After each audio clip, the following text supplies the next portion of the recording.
GPM for fashion aspirants channel के माध्यम से मैं डॉक्टर बिंदु चतुर्वेदी आज आपको GPM part third paper first traditional costumes and apparel production में कच्छ एंड काठियावाड़ एम्ब्रॉयडरी के बारे में समझाऊंगी।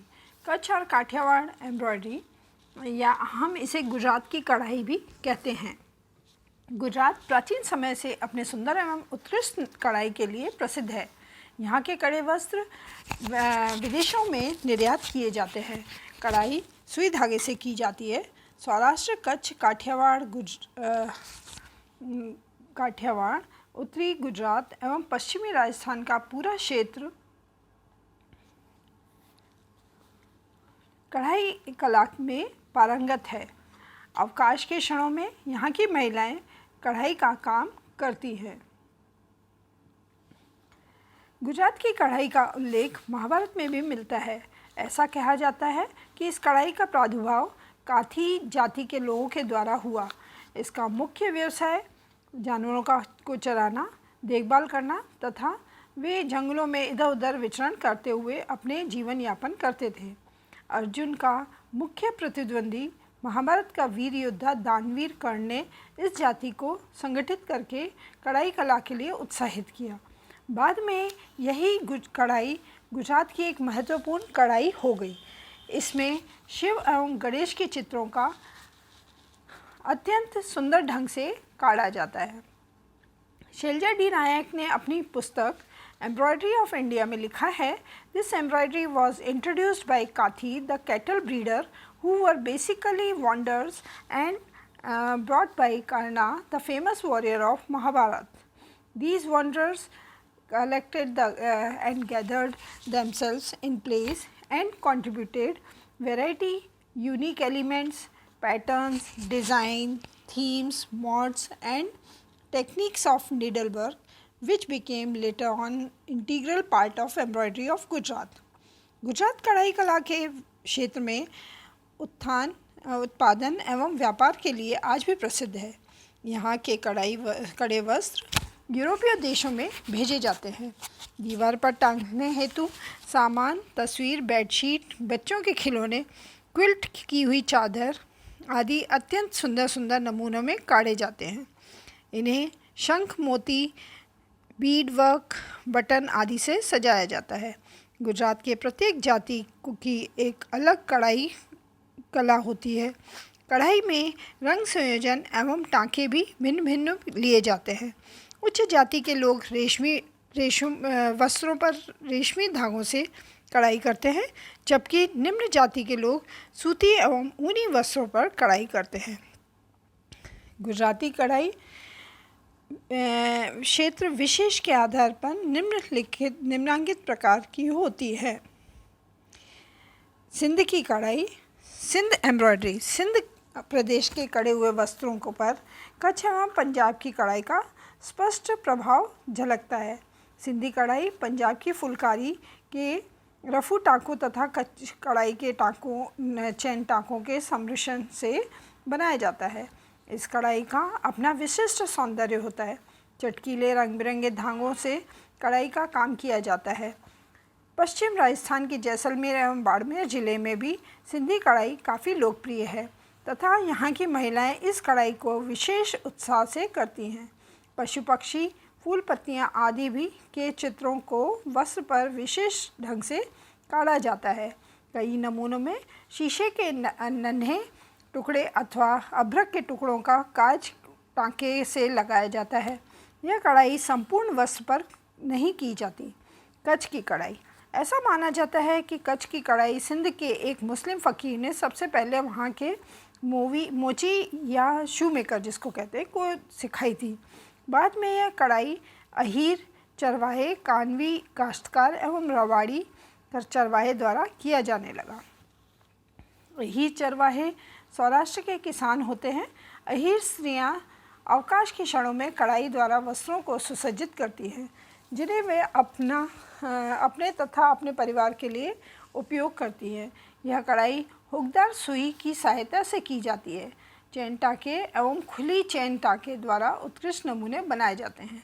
तोता, मोर, बुलबुल, मानव आकृतियाँ, नृत्य करती गुड़ियाँ, फूल पत्तियाँ आदि के सुंदर नमूनों को वस्त्र पर बड़ी कुशलता पूर्वक काढ़ा जाता है।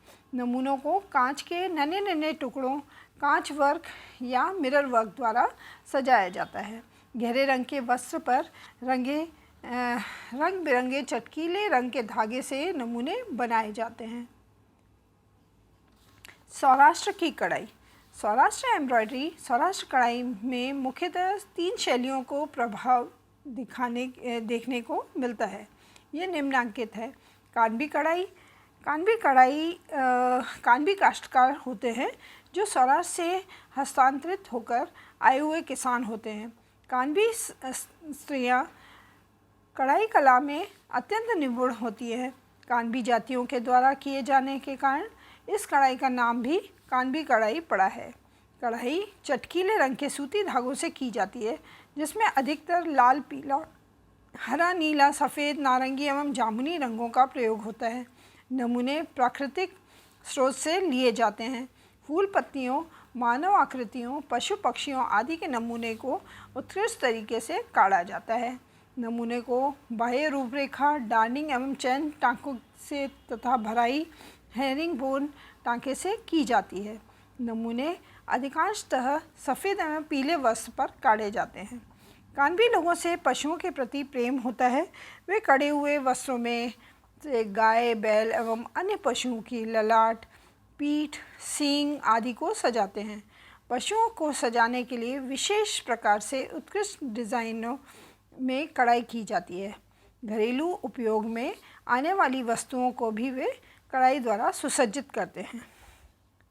फिर है कथीपी शैली या कथीपी। इसमें चौकोर रुमाल या तोरण द्वार पर रेशमी धागे से तुरपाई टाँके या हेरिंग बोन टाँके से कढ़ाई की जाती है। इसमें धागा आड़ी एवं खड़ी व्यवस्था में रहता है। वस्त्र के मध्य में चौकोर नमूने बनाए जाते हैं। इन्हें अष्टकोण वाला सलमा सितारे से अलंकृत किया जाता है। नियमित अंतराल पर अभ्रक अथवा कांच के छोटे छोटे टुकड़ों को कांच टाँके से लगाकर वस्त्र को अलंकृत किया जाता है। तोरण घर के मुख्य द्वार को सजाने में काम आता है। इस पर भगवान श्री गणेश के चित्र काढ़े जाते हैं। फिर है काठियावाड़ की कढ़ाई। काठियावाड़ की कढ़ाई पंजाब की फुलकारी एवं सिंध की कढ़ाई से मिलती जुलती है। इसमें कांच वर्क, कांच के नन्हे टुकड़ों का बाहुल्य रहता है। कांच के टुकड़ों को कांच टाँके से लगाया जाता है। रात्रि में पार्टी के अवसर पर पहने जाने वाले परिधान को मिरर वर्क से अलंकृत किया जाता है। रोशनी में ये परिधान अत्यंत सुंदर लगते हैं एवं चांद से सितारे का सा प्रभाव उत्पन्न करते हैं। फलतः पहनने वाले के व्यक्तित्व एवं सुंदरता में 4 चांद लग जाते हैं। यह कढ़ाई गुजराती परिधान चोली घाघरा पर की जाती है। चैन टाँके, डार्निंग टाँके, अबला भरत एवं इंटरलेसिंग टाँकों की सहायता से नमूने बनाए जाते हैं।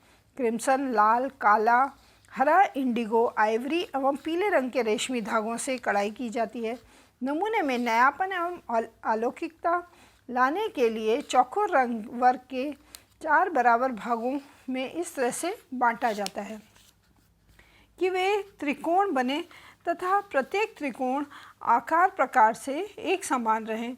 त्रिकोण के बीच में कांच के नन्हे टुकड़ों को कांच टाँके से सजाया जाता है। दोनों आमने सामने के त्रिकोणों को लंबे टाँके से भराई की जाती है, परंतु यह ध्यान रखना आवश्यक होता है कि कढ़ाई में धागे बिल्कुल सीधे एवं आड़े हों। अबला भरत एक प्रकार का मिरर वर्क ही है। इसमें कांच के टुकड़ों के द्वारा वस्त्र को अत्यंत सुंदर एवं आकर्षक बनाया जाता है। यह काठियावाड़ की पारंपरिक कढ़ाई कला का एक अभिन्न हिस्सा है, परंतु आजकल इसका प्रचार प्रसार अत्यंत व्यापक हो गया है। राजस्थान कढ़ाई में भी अबला भरत का बाहुल्य रहता है। आजकल देश के अन्य भागों में भी शीशे के नन्हे टुकड़ों से वस्त्र को अलंकृत किए जाने लगे हैं। चटकीले रंग के रेशमी धागों से अबला भारत का काम किया जाता है। नमूने में फूल, पत्तियाँ, मोर, तोता, पशु, लताएं आदि के चित्र काढ़े जाते हैं। गुजरात बीड वर्क के लिए भी काफ़ी प्रसिद्ध है। इसमें कढ़ाई के द्वारा सुंदर सुंदर बीड्स बनाकर वस्त्र को अलंकृत किया जाता है। सफ़ेद वस्त्र पर रंग बिरंगे मोती जैसे बीड्स लगाए जाते हैं, जिसमें विशिष्ट नमूने नहीं काढ़े जाते हैं, बल्कि हाथी, घोड़े, तोते, मोर, गाय, बछड़ा आदि के नमूनों को सुंदर ढंग से काढ़ा जाता है। हालांकि बीड में अलंकृत परिधान ज़्यादा उपयोगी नहीं होते हैं, परंतु इनमें सजावटी सामान जैसे तोरण, द्वार, थैले, purse, cushion, cover, sofa cover, दीवारों पर लटकाने वाले चित्र, खिलौने आदि तैयार किए जाते हैं। गुजरात की कढ़ाई अत्यंत मनोहारी, लुभावनी एवं आकर्षक होती है, जिसे देखकर मन बिना ललचाए नहीं रह पाता। अब आप इसमें किस प्रकार से कौन से धागों का प्रयोग किया जाता है? जनरली हम देखते हैं कि इसमें रेशमी धागों का या सूती धागों का प्रयोग किया जाता है। चटक रंगों का प्रयोग करते हैं तथा वस्त्र रेशमी, ऊनी और सूती लेते हैं। इसमें जो नमूनों का प्रयोग किया जाता है वो है शिव एवं गणेश, मानव आकृतियाँ, पशु पक्षी, नृत्य करती गुड़िया आदि। ये आप इसमें देख सकते हैं। इसके अलावा इसमें जो टाँके प्रयोग किए जाते हैं वो हैं रफू, चैन, खुली चैन और डार्निंग स्टिच। इसके अलावा हेरिंग बोन स्टिच का भी प्रयोग किया जाता है, जिसको हम उल्टी बखिया कहते हैं। ये बॉर्डर के पैटर्न्स हैं। ये सैंपल है जो आपको प्रैक्टिकल में बनाना होगा इसके एम्ब्रॉयडरी का प्रयोग करते हुए।